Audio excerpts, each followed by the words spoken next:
The vast Arizona desert holds many secrets.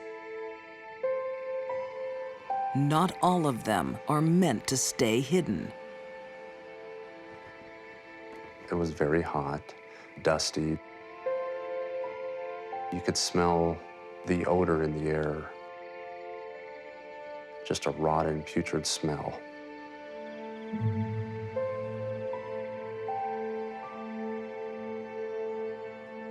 October 2004, Phoenix detective David Barnes is called to investigate the contents of a mysterious container. I remember looking down into the tub and just seeing just the torso and seeing the white flesh of a stomach area of a portion of a man.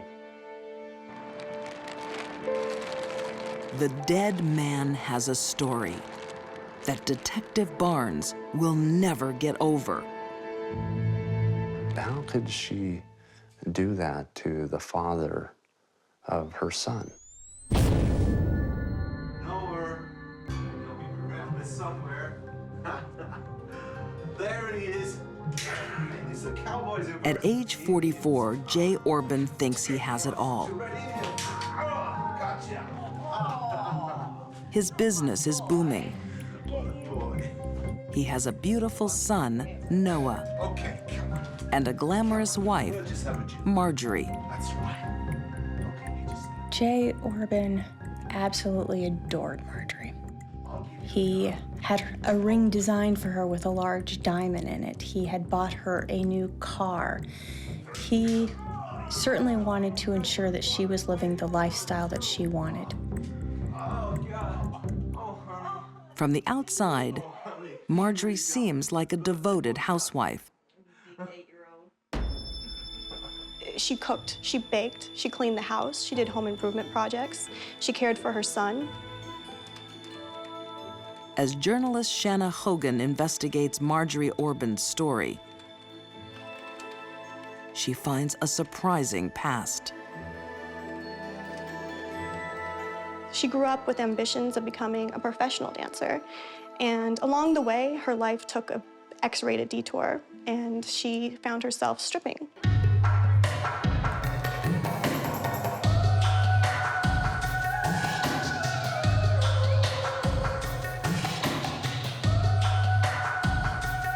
Marjorie loves having an audience of male admirers.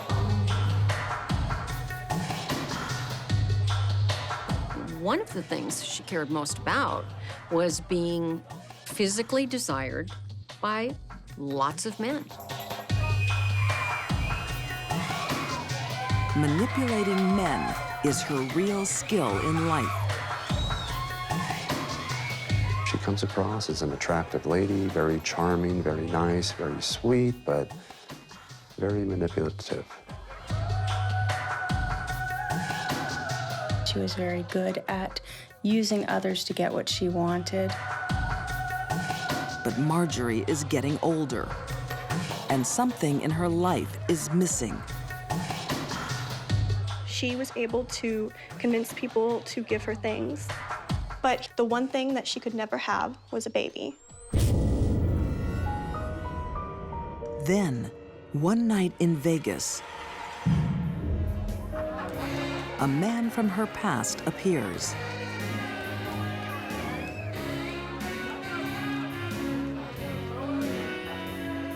Ex-boyfriend Jay Orban has been obsessed with Marjorie for 10 years.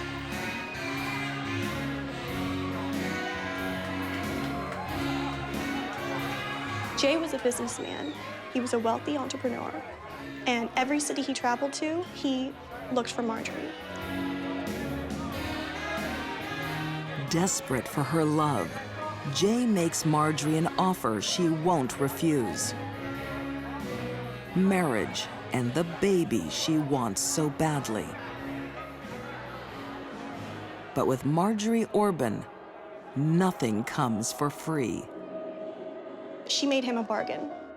If she would come to Arizona and live with them for 2 years, and if after those 2 years she wasn't pregnant, then she would leave him.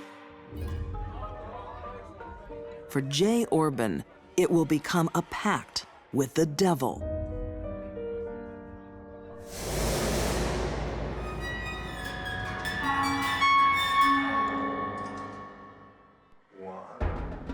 Years later, Marjorie has the child she wanted,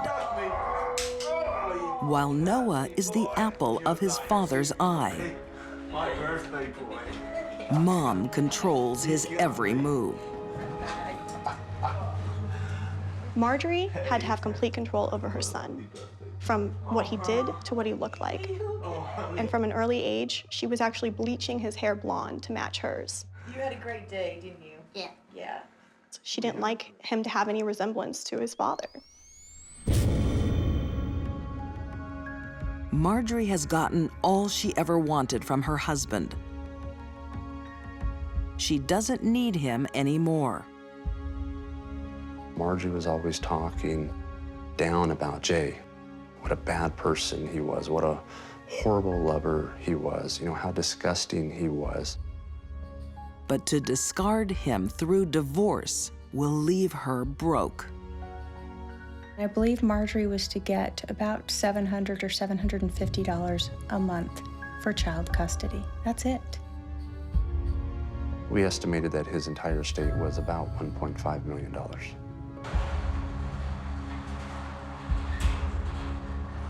To his beloved wife, Jay Orban is worth more dead than alive. On September 8th, 2004, Jay Orban came home early from a business trip. It was his 45th birthday, but he never made it inside the house.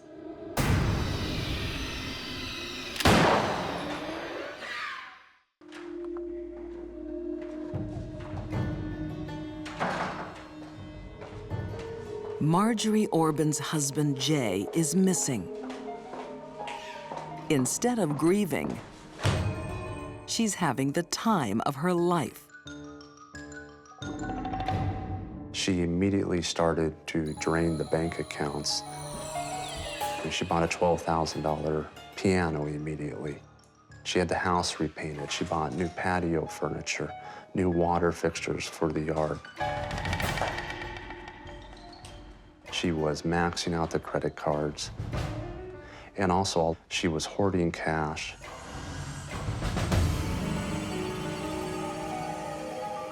That's not all. Within weeks, Marjorie moves on to a new man, Larry Weisberg. They were living like a family. Like, they had dinners together, they watched movies. She even convinced her son to call him Dad. She believed that she was going to seamlessly take her husband out of the picture and put this new man in her life. Airbrushing one husband away for another is nothing new for Marjorie. Marjorie was married 7 times before the age of 34. She lived her entire life perpetually in the honeymoon period of every relationship. She was in these very brief relationships that lasted about 2 years, and when she became bored or dissatisfied, she moved on to her next lover. Former FBI profiler Candice DeLong has seen this pattern in female fortune hunters before. Number one, they're above average intelligence, and I do believe Marjorie is of above average intelligence. And number two, there's a certain amount of arrogance about them. They actually believe they can kill their spouse and get away with it.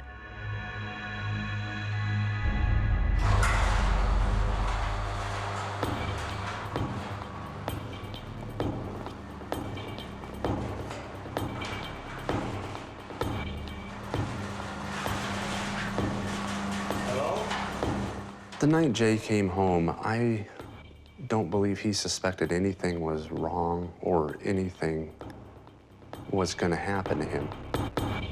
Hello, Marjorie? Honey, what's going on?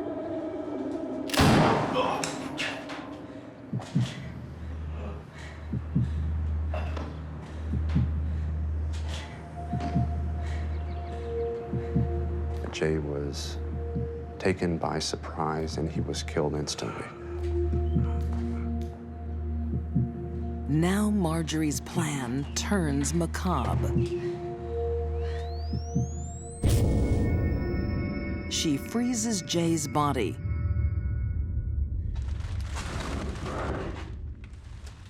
and reaches for her toolbox.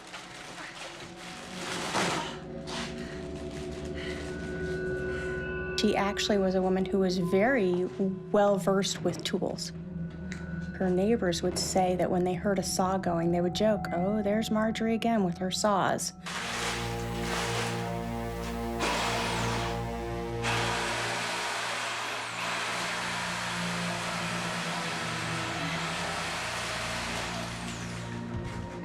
When one is using a jigsaw to dismember a frozen body, there will be no smell, and there will be no or very little blood.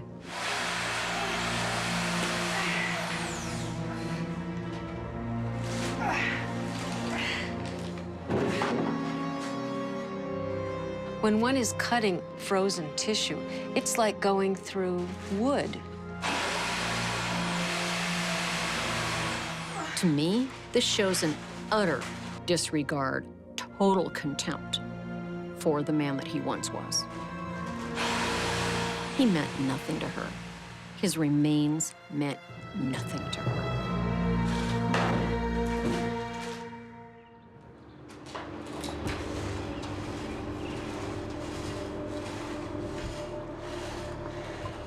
With Jay on ice and the evidence cleaned up, Marjorie has almost committed the perfect murder. But greed is her undoing. She discovers that with no body, there's no insurance payout for another 7 years.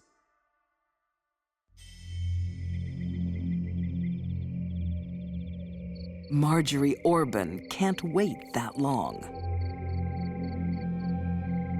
She did what she needed to do. She took part of the remains and she dumped them out there where she knew people were walking through. It was obviously intentional. Marjorie needs police to find Jay's body. But to a forensic pathologist like Janis Amatuzio, a dead body holds many clues.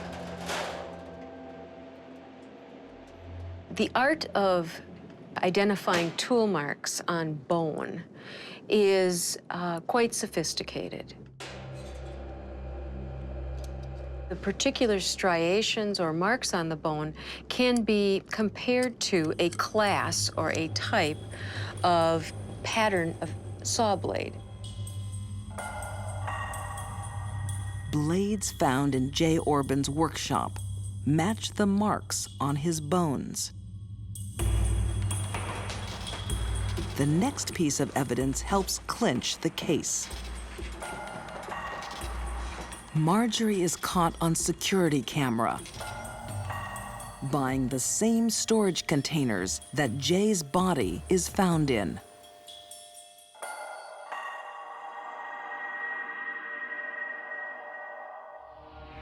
Marjorie Orban is found guilty and sentenced to life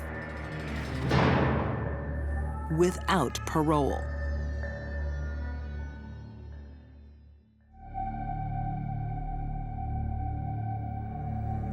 She will spend every day for the rest of her life behind bars. She will be there until her hair turns gray and time has erased all trace of beauty from her face. I think that's the only loss I think Marjorie is actually sad about.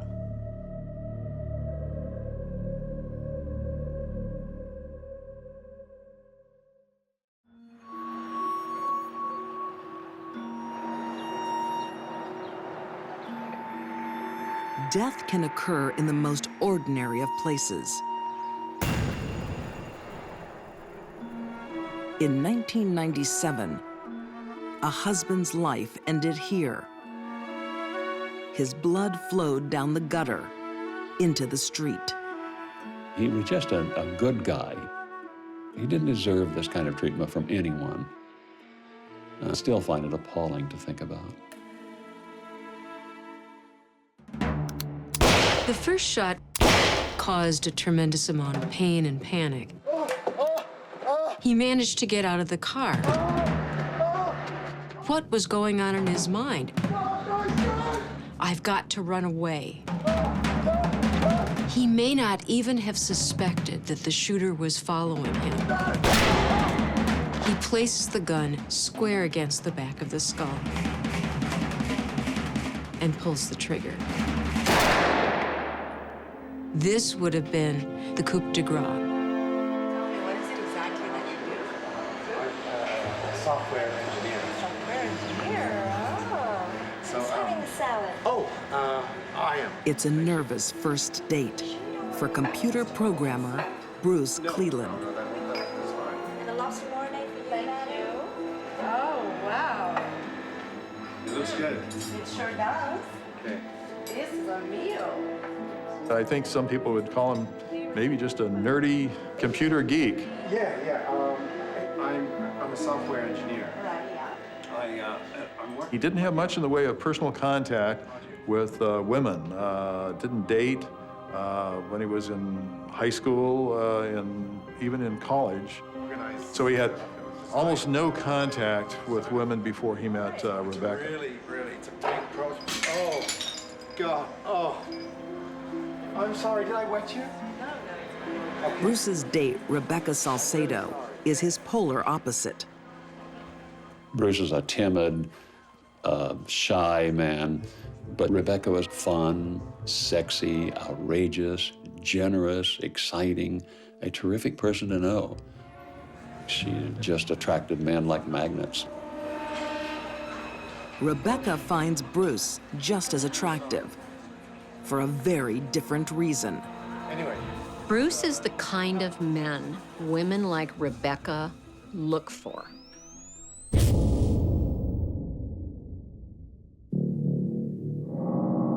He didn't stand a chance.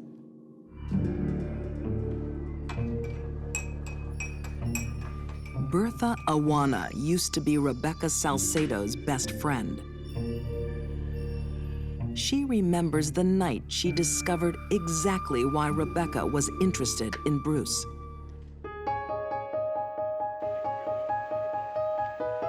Thank you. Cheers, girlfriend. She wanted me to meet the man that she was going to marry. I said, well, where is he? And she's like, oh, no, he's not here. I just want you to meet him through this. So she handed over a paper. And I said, what is this? And she says, this is his credit report. Look at it. And I saw like he had all these high credit limits and all these credit cards. Oh my God. His wallet is packed with credit cards. And I just laughed because she was silly that way. So I just took it like, okay, whatever. You know, it's another one of her silly games. Trading love for money is a game Rebecca's been playing since she was a teenager. When she was 15, she married a man so she can get him his green card. He was gonna pay a lump sum of money. And I was not comfortable with that at all. I just thought it was the wrong thing to do. And that's when I began to see that she was very interested in money. Coming from a poor family of Mexican immigrants, Rebecca has a dream. A dream of being rich. And she'll use her best assets to get there. She would like to wear very low-cut dresses and expose herself whenever she had the opportunity. And she used that to her own advantage in her relationships with men. When she went to a bar, I don't think she ever bought a drink in her life. She would go to a bar and she would always, all night long, have somebody buying the drinks for her. Rebecca's latest catch will be picking up a lot more than the bar tab. Her plan is to take him for everything he's got. Marry me. And Bruce just walked right into her trap. I love it. And he fell for it. Hook, line, and sinker. But this whirlwind romance won't have a fairy tale ending. It just shocked me that she would be capable of such a horrible thing. You need a top-up, girlfriend. A bachelorette party for Rebecca Salcedo. She was very outgoing. She had a kind of a bubbly personality. People liked her. She was always the life of the party. Despite being engaged, Rebecca likes her lovers tall, dark, and often. She had numerous affairs with various men, including her own cousin, Alvaro, who was a male stripper.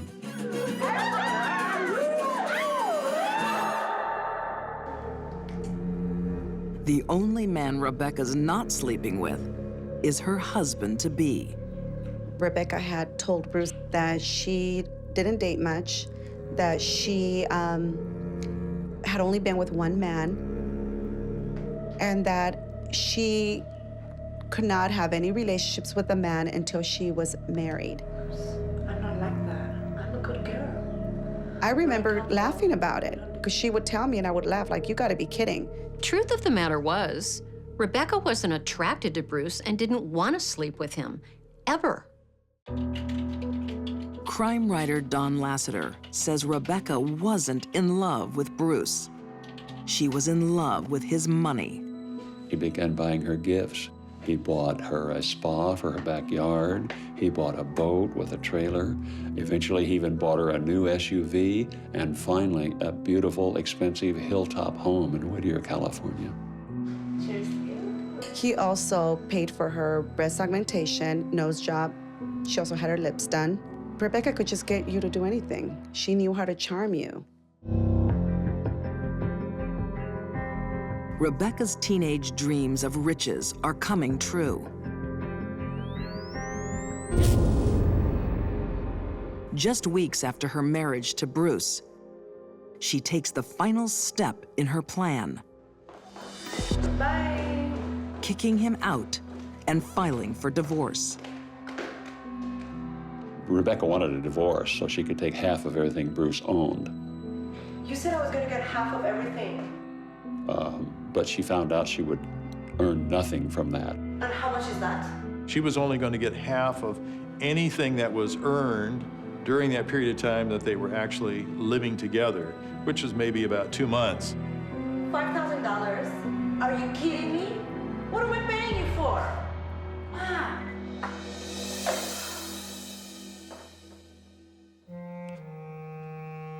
Prosecutor Ron Bowers believes this is where Rebecca's scheme went from devious to diabolical. Rebecca, who had had her sights on having a beautiful home, having the new car, having all of the furniture, she was going to lose that all. She was not going to get that in a divorce settlement. Rebecca refuses to give up on her dream and embarks on a deadly plan B. In killing Bruce, she would get the life insurance as well as she would get his estate. It is pitched as a night of reconciliation. Poor Bruce thinks that she cares and wants to get back together, put the marriage back together. Listen, we're gonna be there just after 1 o'clock. Don't be late. The entire time, And make sure she's you wait until I making reach the cell airport phone calls before you come. behind his back. Okay, I gotta go. He's coming. And of course, in Bruce's mind, I think, well, maybe we're going to patch things up. Hi, sweetheart. Maybe things are going to work out. After a romantic dinner where Bruce is plied with alcohol,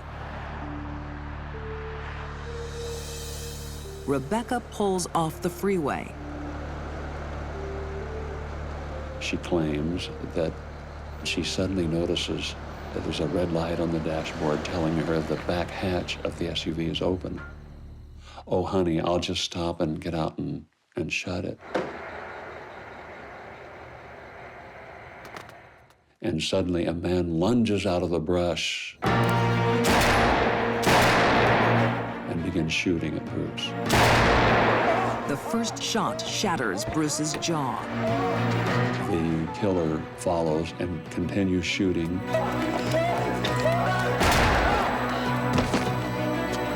The gunman steps up and delivers a deadly shot to the back of Bruce's head. And then runs away. Rebecca is lying behind the SUV as if she had been attacked as well. Her shoes were off in perfect alignment as if they'd been placed in a closet.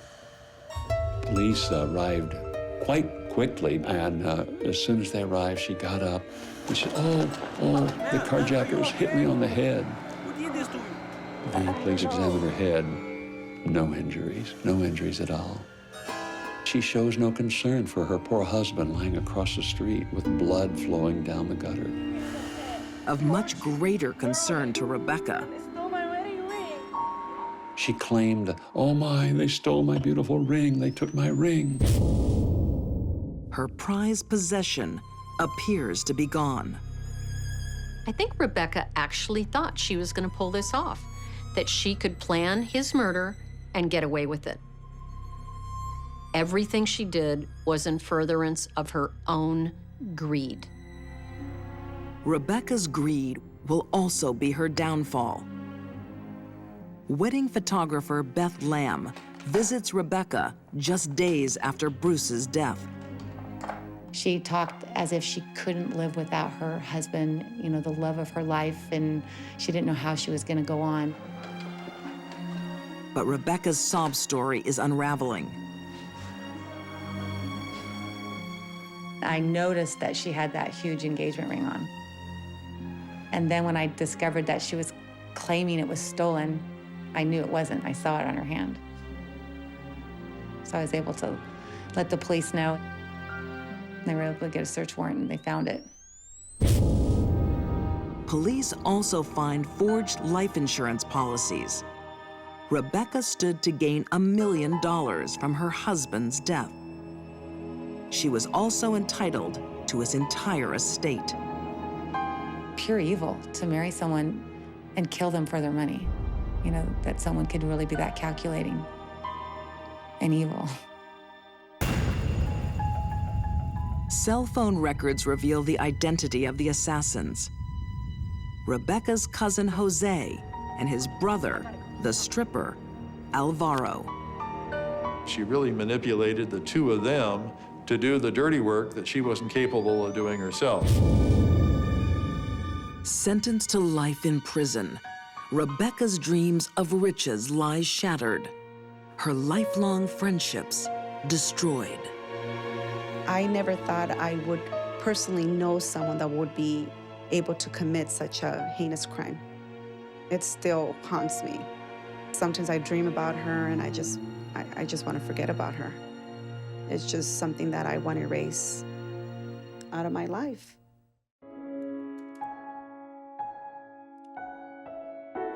A few years ago, I had to get a post office box because a lot of our mail. Russell Stager is a man afraid. Seemed to be disappearing when she got home first. Afraid of his own wife. Now, here's my question. Why every time I turn around is she running off to the post office box? The high school football coach puts his fears on tape, just in case.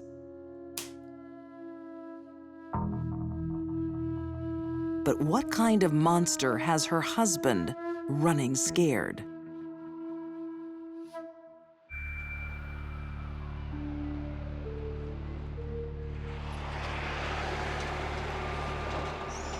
Durham, North Carolina, 1988.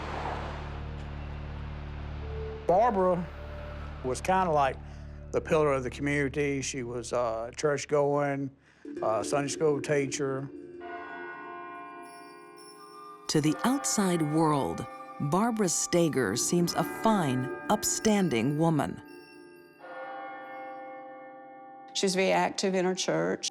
She was the first one to show up with a casserole or a cake when someone was ill or if there was a death.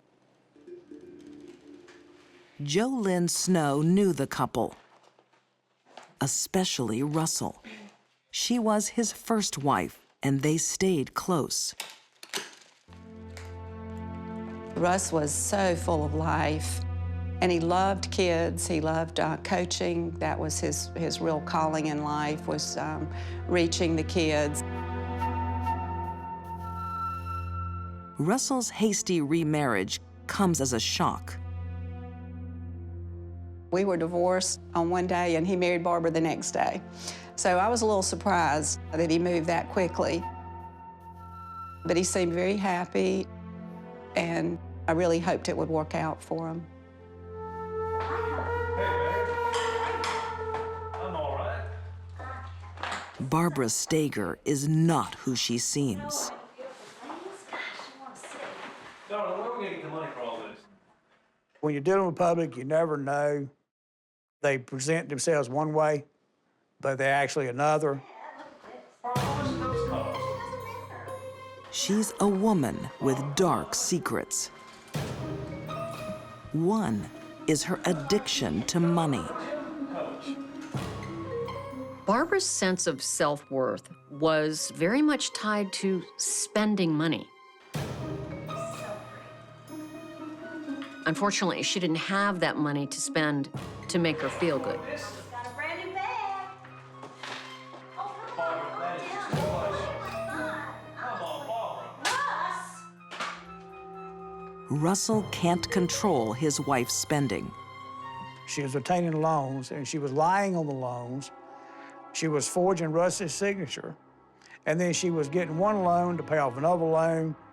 Then she'd get a loan to pay off that loan, and so on down the road. Lying and stealing aren't Barbara's only sins. In Russell's fearful tape recording, he describes another vice. When I was coming back through the parking lot, I saw our other car sitting there in the parking lot just alone by itself. I could see two people in the car. Kind of thought that it was my wife, but I couldn't really see that much, so I got closer to it, and sure enough, she was in the car making out with some guy. Yeah, what's going on? Who is this guy? He had found her with another man on the day that her grandmother was to be buried. He was just devastated. When she turned it around on me, she said it was because I wasn't giving her enough affection. Barbara loved men. She was having affairs when she was married to Russ. It was just a parade of men.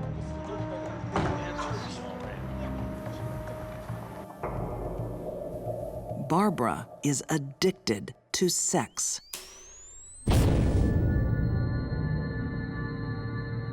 What does appear to be there is a very, very strong, powerful disorder, anxiety disorder, that was only quelled by momentary sexual encounters, orgasm, and spending money. Barbara has broken 3 commandments, and Russell Stager thinks there might be a 4th: murder.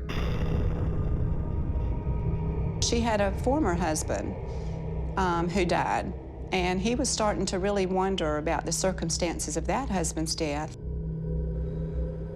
Larry Ford was accidentally shot dead in his own bed. Barbara was the only witness.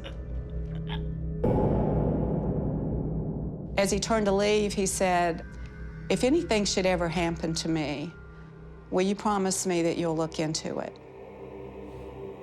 And I promised him that I would. It's a promise she'll soon have to keep.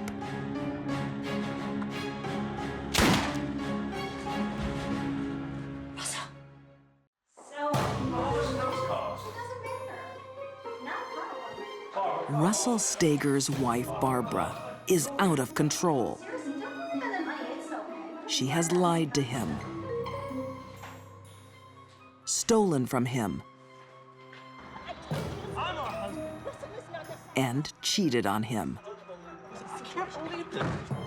He was really questioning who this person was. Who was he married to?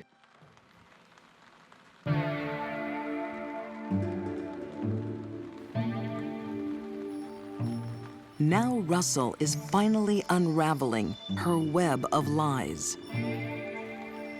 And he's desperate to record his fears.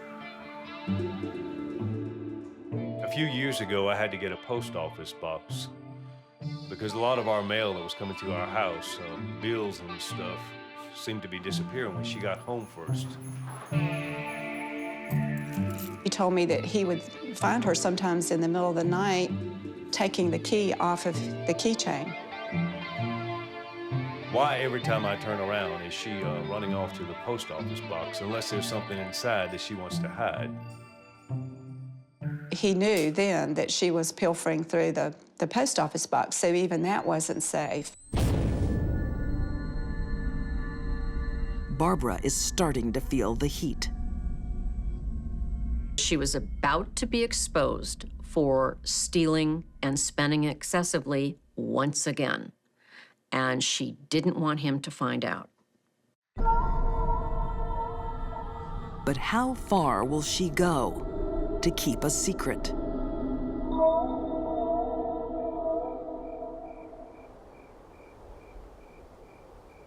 Just before dawn on a winter's morning,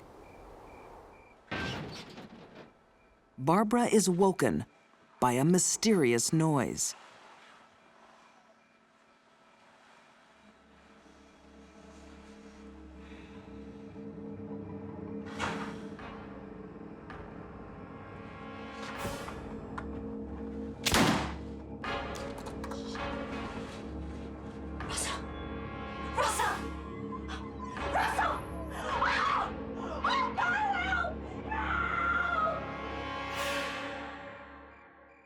When the first officers arrived on the scene, Barbara told them that she had removed a handgun from under Russ's pillar. What's happened here, ma'am? And that while she was removing it, it accidentally discharged. And it just went off. It was just accidental. And I've said to him... The problem is, it's an accident she's had before. And then so I got Russell's gun. Well, you know, he keeps it under the pillow, and I just dragged it. With her first husband, Larry Ford. And, you know, went off. When we learned about Larry Ford's death, that sent off a lot of signals, particularly when we learned that he was killed under similar circumstances. Same kind of weapon, at his house, happened in the middle of the night, just like Russ. So that raised all kinds of flags. It's just accidental. Something about Russell's shooting just doesn't add In up. the house, because, you know, they're really dangerous and everything. Russ was an expert in firearms. He was in the National Guard. You know, sometimes they just go off. He was an excellent marksman. He was a safety fanatic.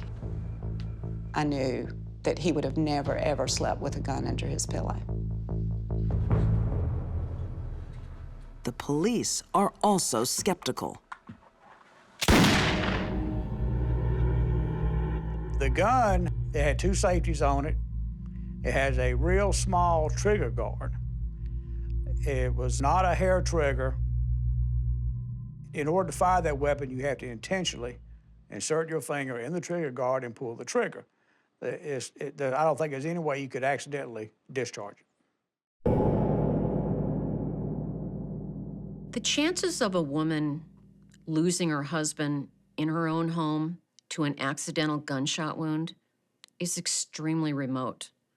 That it would happen twice to the same woman is mathematically probably impossible.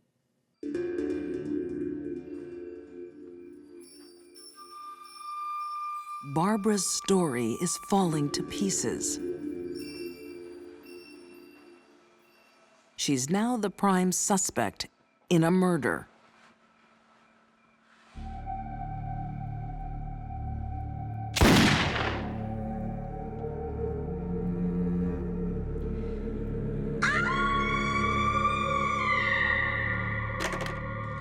and the evidence is tied together by a voice from beyond the grave. This is Russell Steger. This is January 29th, 1988, and it's 10 of 2. That tape was made on a Friday afternoon. He was shot and killed the following Monday morning. But to know that he went into that weekend, his last weekend alive, so afraid for his life, it was overwhelming to hear that. When I was coming back through the parking lot, I saw our other car. I don't think she thought she was gonna get caught. Why would she? She got away with it once before.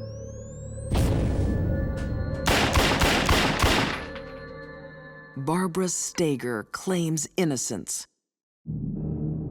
A jury finds otherwise.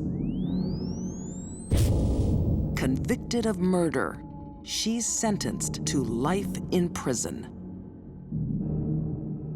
I think we've saved a third man, because I think she would have married again, and she would have reverted back to the same thing, because Barbara is a greedy person. She's all about the dollar. When the trial ended, I spent a day and I went to all of the places where we had lived. And at that point, I said my goodbye to Russ. I still carry him with me. Sometimes I try to enjoy things 2 times, once for me and once for him.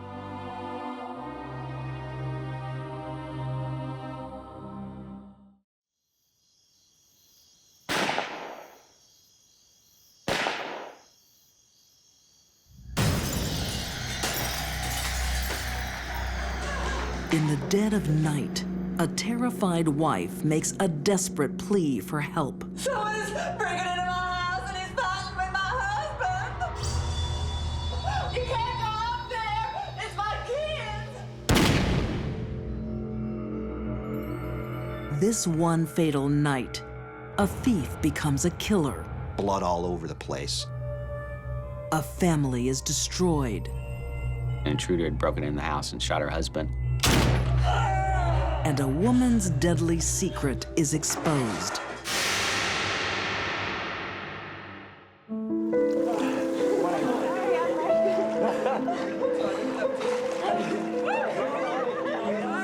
In Alexandria, Kentucky, local beauty Amy Bosley is living the high life. After years of searching, she's finally found her Mr. Right. Someone who could come into her life, give her what she wanted, and she didn't have to give much back. Oh, you're so proud of you. Amy Bosley married her husband for money. Everything he touched turned to gold. Bob Bosley runs a lucrative roofing business, and he's a pillar of the community. He would often donate his services to churches to install steeples. As a hard-working Christian man, Bob is proud that he provides everything his family could want. Ready? Smile. Am I blocking? But he's gravely underestimating what it will take to satisfy his wife. Big house, big cars, money in the bank. And she really didn't have to work if she didn't want to, but that's not enough. That is not enough for her. She wants it all. Bob Bosley is completely unaware of the insatiable greed driving his wife. No matter how much he provides, Amy will always want more. That's narcissism. They believe they deserve more than what they've been given in life, and they're gonna take it. Hey, honey. How'd you like to push your management skills to you? You want me to do your tax? You know I'm no good at this stuff. You know the longer I spend up a ladder, the more money we'll make. When Bob innocently asks Amy to manage the company accounts, she sees an opportunity.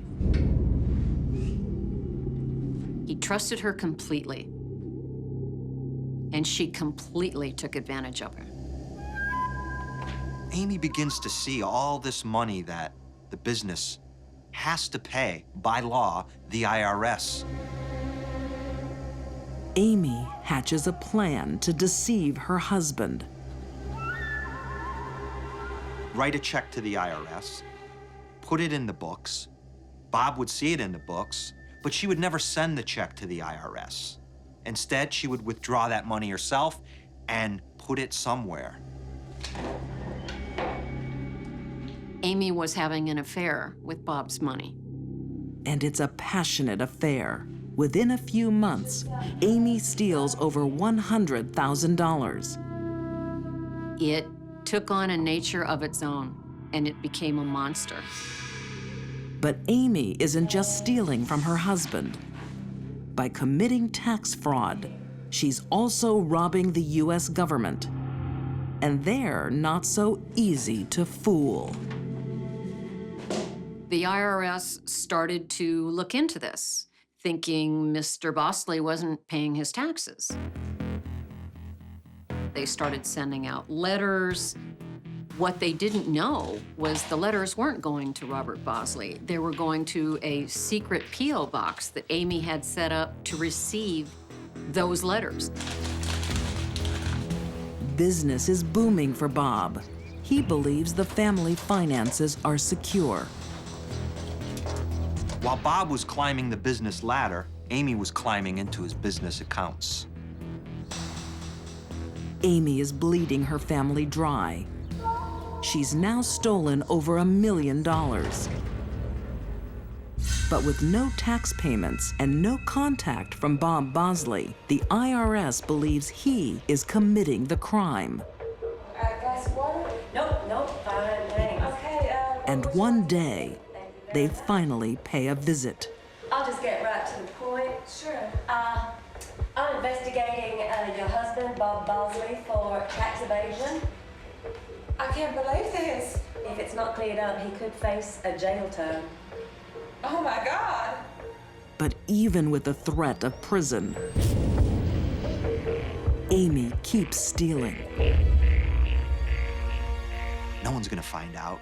I'm gonna take this money, I'm gonna hide it. Why? Because I deserve it. I deserve this. But there are two things you can't avoid in life: death and taxes. Oh, yes. Yeah, hello. Has my husband contacted you? No, I'm afraid he hasn't. Oh, really? I can't believe it. I'm afraid I'm going to have to take this matter to the police. No, that's not necessary. My husband is here right now. I'm just going to get him for you. She's smarter than the police. They're never gonna figure her out. That's what she's thinking in her mind.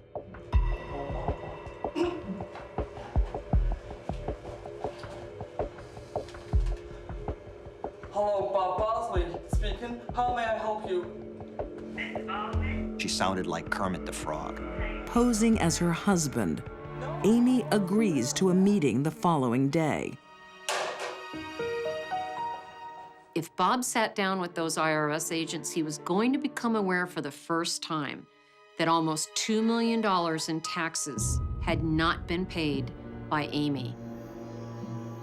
That his wife, the mother of his children, was a thief. But there's no way Amy's going to let that meeting happen.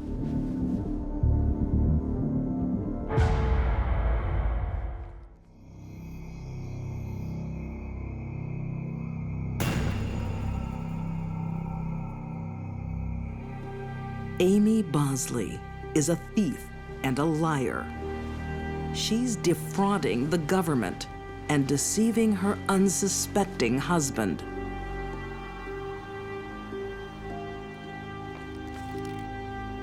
Now, she's about to become a murderer. This was a man she once loved.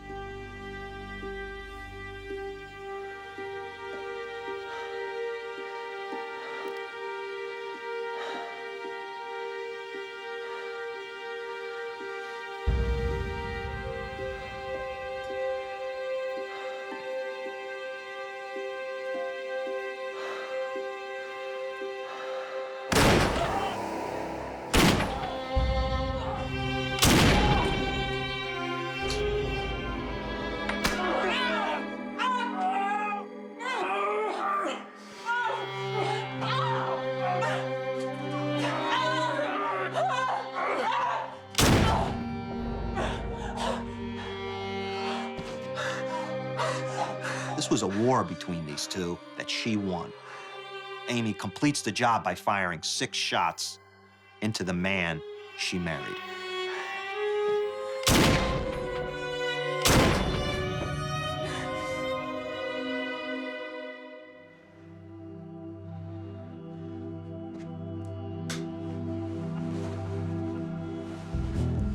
Two kids are obviously awake in the next room, scared, hugging their pillows, shaking. Now she's got to cover her tracks. What's your emergency? Someone is breaking into my house and he's fighting with my husband. I don't know what to do. No! You can't go out there! It's my kids! Police are on the way. She needs to act fast.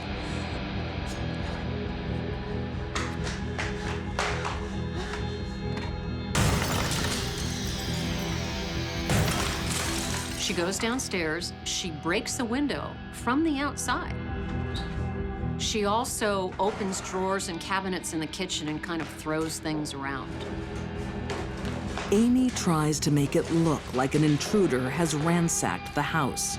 She caused a panic in the community by saying an intruder had broken in the house and shot her husband. Reporter Jim Hanna was one of the first on the scene.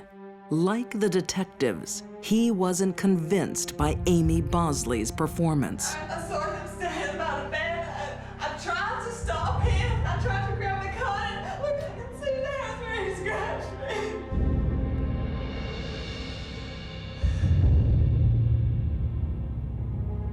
Her story didn't add up from the beginning. There were no footprints from the home. No one saw anyone suspicious in the area, despite a massive search. Inside the house, things are looking very suspicious. It looked like a made-for-TV crime scene. The cabinets under the sink are open. There's nothing under a sink that is of any value to a thief. As cops begin to scour through the house, they find 2 bullet casings near Bob's body. They find more shell casings. Where? In the washing machine.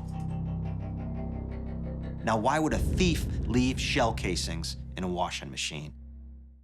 In the following days, investigators get a call from the IRS and learn about the $1.7 million Bob Bosley owes in unpaid taxes. So this now paints an entire other picture for the police. Motive. 1.7 million motives for Amy Bosley to shoot her husband. The case is mounting against Amy, but there's still not enough evidence to convict her of murder. I think the most shocking element of the crime was that this woman shot her husband with the children sleeping in the room next door. Now, I'm going to have to ask you a few questions, okay? Amy thinks she planned the perfect crime. So tell me everything that happened. She had spiked the kids' drink so they would sleep through this, but I don't know anyone who could sleep through a 9mm gun being fired multiple times.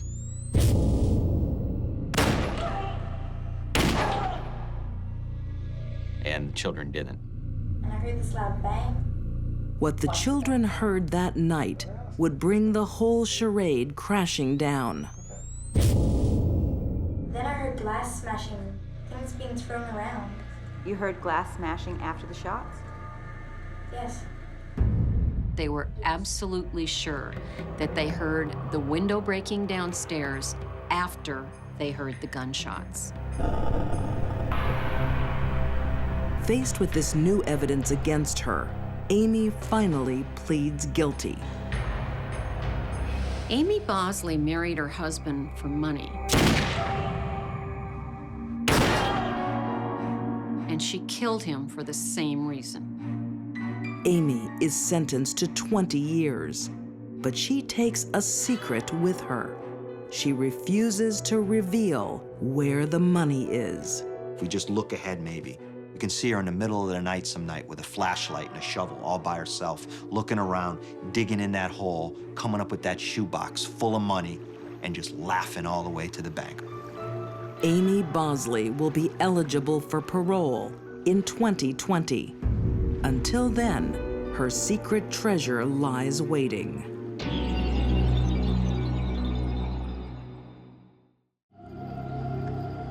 Jill Coit is staking out a kill. It wasn't an easy death, and it was a very messy crime scene. It had to be horrific for him.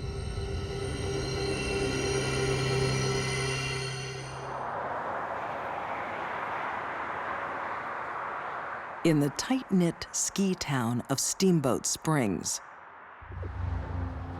Jerry Boggs runs the local hardware store. Jerry Boggs was a well-established gentleman in the community. Family had been here for a long time, and he had a certain amount of wealth.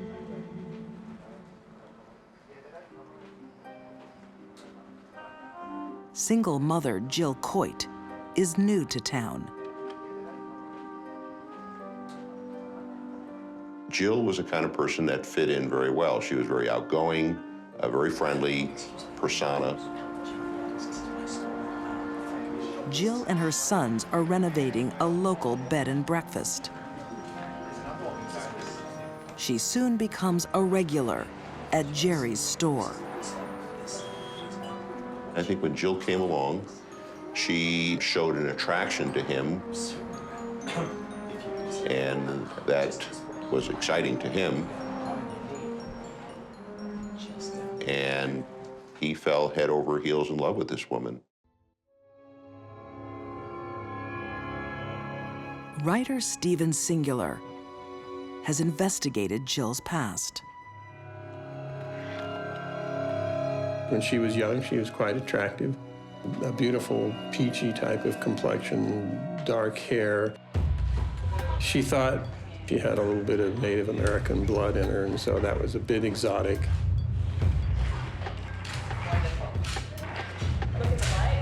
The ex-model knows exactly how to grab a man's attention. She would come on very strong with men. She dressed flamboyantly, she dressed provocatively, she talked a lot, so she made quite a stir whenever she showed up in the room. Jerry Boggs is overwhelmed by Jill's southern charm. Within months, the 50-year-old bachelor marries for the first time. But it's a shotgun wedding. Jill has told Jerry she's pregnant. Honey, look at all the great things I got from the store. Honey, what are you? He can't believe his good luck. And he went out and bought all these books about, having children. He built this nursery. He was enormously looking forward to being a father. So this was a huge event for him.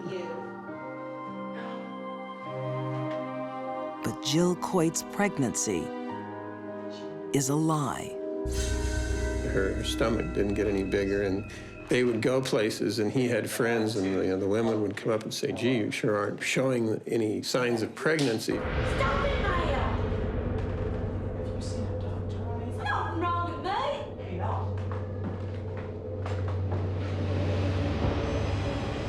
How many times you gotta go through this? I know Jerry's brother Doug is getting worried. Jill is growing very interested Look at this. in the finances of the family business. Just a minute. That's my father's story. Exactly. Doug was disturbed enough by this, I believe, to ask a private detective to start to look into her background. Look at this. These are divorce papers. Doug hands Jerry an explosive file on Jill's past.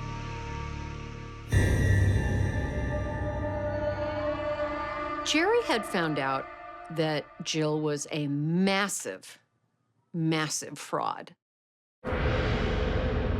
Jill Coit has been married 11 times.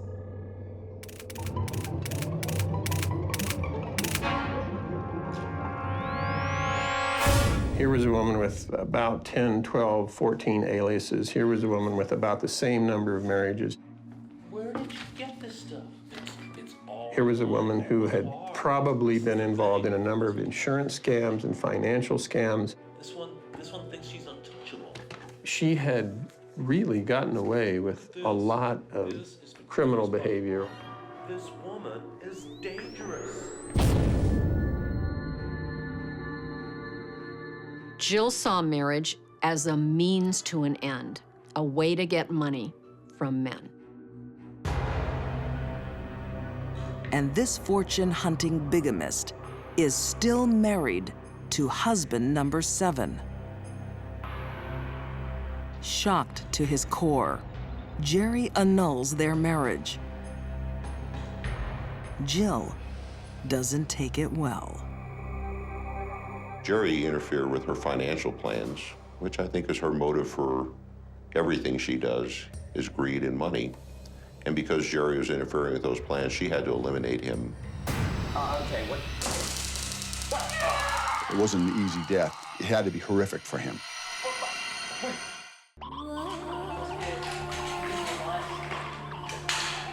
Jill Coit is an ex-model. A woman of many faces and many dangers, if you're a man. Jill saw men as a target of opportunity. And I think she looked for men that had trouble with relationships or even having a relationship. She was so brazen in her use of her sexuality to attract the attention of men and to manipulate them. Jill Coit is a skilled fortune hunter. It would take a very strong man and a man experienced in life, experience with women, to be able to spot what Jill was really all about. Most men couldn't. Where did you get this stuff? But her latest husband, Jerry Boggs, has discovered Jill's lies. Just look at this. I'm telling you, this woman Distraught, he cuts her out of his life. Look through this.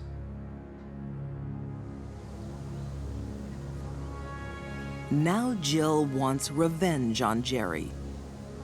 To get it, she tangles a new man in her deadly web. Michael Backus. She convinced him that Jerry Boggs was a bad person, and she convinced him that the only way to get rid of this bad person is to kill him. Jill returns to the house she once shared with Jerry Boggs. Okay, what? There was an altercation. Stun gun was used. Jerry went down. I want you to die! Hey!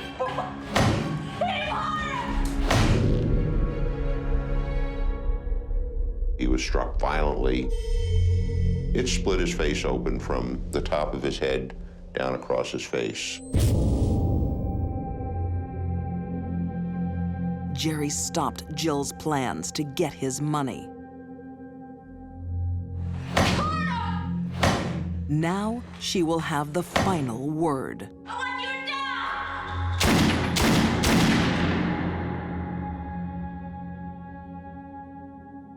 Jill shot him in the back with the .22 caliber pistol.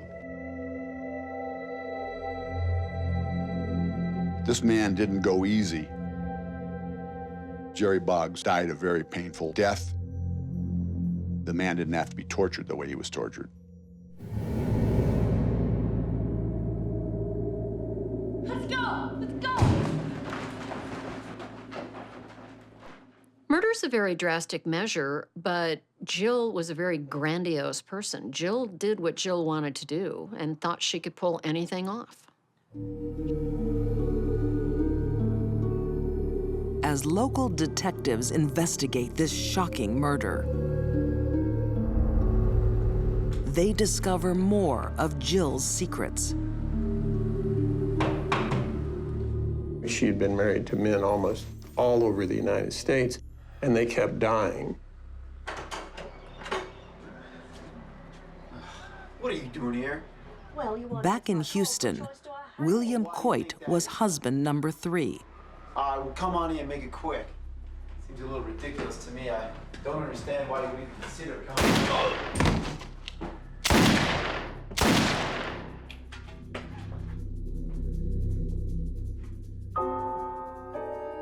William Coit was shot very similarly in the manner of Jerry Boggs. He was shot 3 times in the back with a small caliber handgun and found at the back door of his house.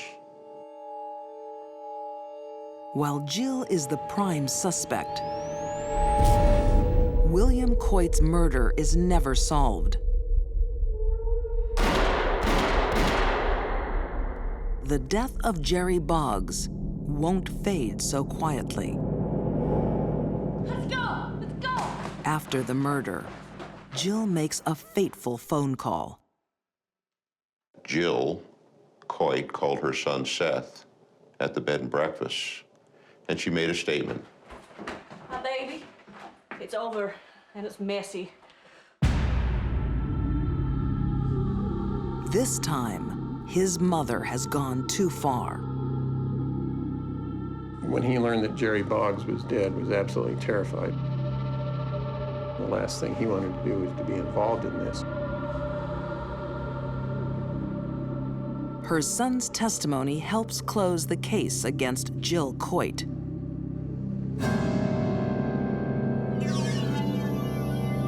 Found guilty of first-degree murder.